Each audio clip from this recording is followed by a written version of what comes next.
I didn't realize that, which I guess is kind of weird. It was a sample with clearance and intent, so I feel like it's less of a sample and more of a, like, he was like, use this, you know? It's definitely one of the weirder songs I've worked on, up there with like Good Times, you know, where it was like, this shouldn't happen, but it's kind of awesome that it's happening. I want that song to be like the national anthem. I think whenever he gets like beats like that and instrumentals like that, his voice is so unique that it kind of fits everywhere. I've never heard a song where I was like, oh, he doesn't belong here. Elton reached out, because it leaked originally. Elton like reached out to Thug like, this is amazing, I can't believe you put this out, and was like stoked that it got released. He was super excited. He was like, wow, I feel like so honored. And I was like, bro, a knight just called you. Like, think about that. I just wanted to make a shirt with the two of them like hanging out, because there's that picture. Have you not seen it? I'm just gonna start making my own shirts, like, of all the ridiculous moments that I have or have seen on camera.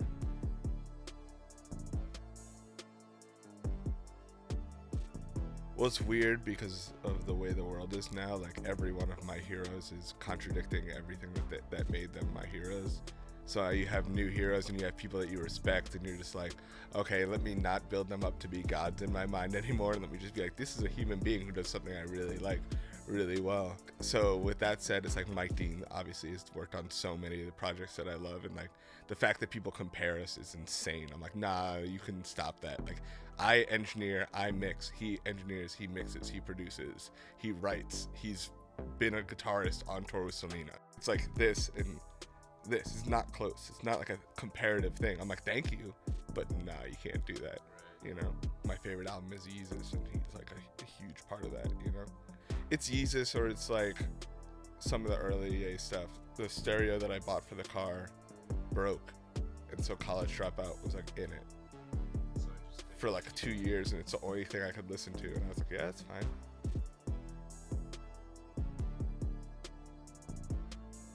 The way we digested music at the time in like early 2000s, like, even though the like illegal downloading had become a thing, the way we digested it wasn't like, okay, here's the music I like, when's the next music coming out? Because that's something that didn't even happen until like 2-3 years ago, where it was like, oh, you dropped an album, when's the next one coming out? Same day.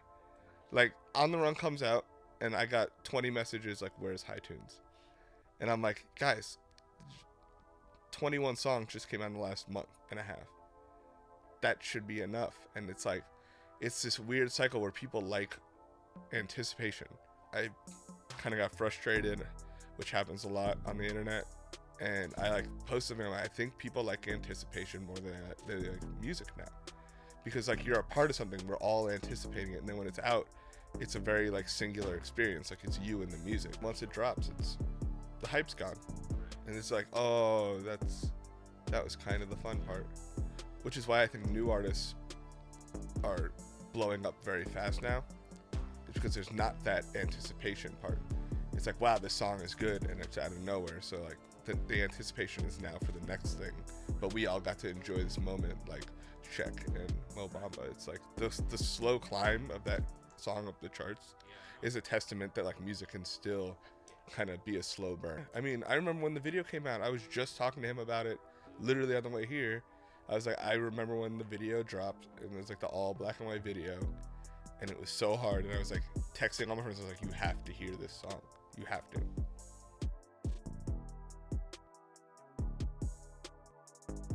Mo Bamba is the most musical song of all time. I honestly think, I think it's produced by a 16-year-old and Day Trip, right? And I think the ghost of Beethoven visited them while they made that song, is what I heard. Have you seen the picture? The picture of them in the studio with the ghost in the background. It's there.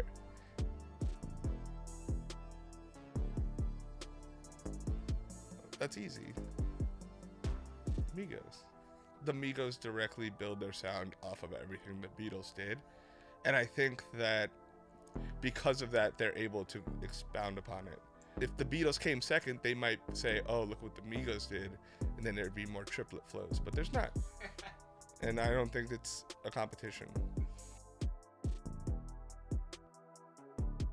Obviously, I worked in indie rock to start for 2.5, 3 years working, but I also worked in rap a little bit. And when I first got thrown into the rap world, I was nervous. So all of my EQing, compression, FX choices were so minimal. And then what I ended up doing was like, okay, I can get this song sounding good with just this EQ, just this compressor, just this de-esser, and like a couple of reverb, a palette of different delays on the vocals, and I can get there as far as like a vocal mix when I'm recording an artist. I never go too far. And it's weird because I was taught to go too far. Like my whole indie rock thing was like, you have to go too far and pull back. And now like I might do that in certain moments to create a moment, but I'm always trying to make the safe choice first. And then I might like push it a little and then pull back. And I was learning, instead of saying, what is somebody doing? I was like, why are they doing this? Like when I was watching Miles Walker or Jason Kingsland or Ben Allen, like I would be sitting in the back of the room and I'd have a notepad and I would see Ben start EQing a guitar a certain way or using a certain mic on a certain cab, and I'd be like, why? What made you use this? The more and more I watched, the more and more situational techniques I learned as I started to engineer. I was like, oh, I could do this because I need this to happen here. And it's not about the plugin, it's about what you're trying to get out of it. Totally. And I think that helped me a lot. Most of the mixing is like routing, as far as it's like routing and cleaning up the session. And then you so it's like you spend an hour and a half on that, or you can spend 20 minutes on it. I think what I always tell a producer and an artist, especially when they're working in tandem on like the post-production, like making the song better, is that less is more. I always strip down like a song to the important elements. Like it's like the main melody, the main chords, the vocals, kick, snare, and 808. Those like, well, I'm like, okay, if these are all sounding incredible, everything else can just like kind of fill in around it.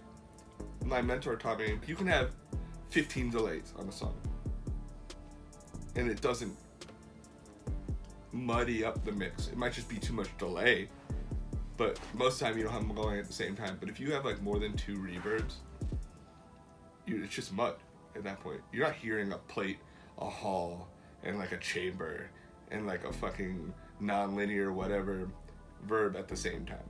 You're just hearing a mess. I normally, if I like the music, will do a spec mix for anybody. I don't care about the budget or anything. Like if the music's amazing, I'm like, let me try.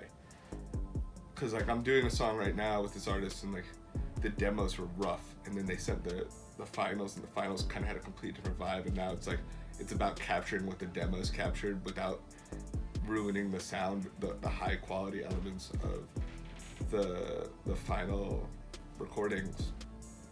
And like that was a big like hurdle to get over, because it's like, oh, these guitars are cool, but they're not the same, you know? It's just like, oh, maybe I bring back in the old guitars and like mix them with the new guitars to kind of give them the sound that they're looking for. But I mean, if I like the music, I do it, like for the most part. People hit me up and they're like, what do you charge to mix? I'm like, what's your budget? And they always think I'm trying to take advantage of them.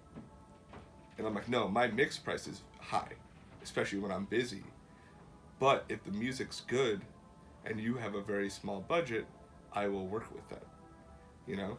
And I'm like, I'm not trying to like get every cent I could get out of you. I'm also not trying to offend you with a price. Because like a lot of people, like I'll tell them the price and they'll be like, well, I'll go look for someone else. I'm like, no, just tell me your budget. Tell me what you were gonna spend. And I'm like, okay, let's do that. Right. This is a cool song, let's just do it. Right.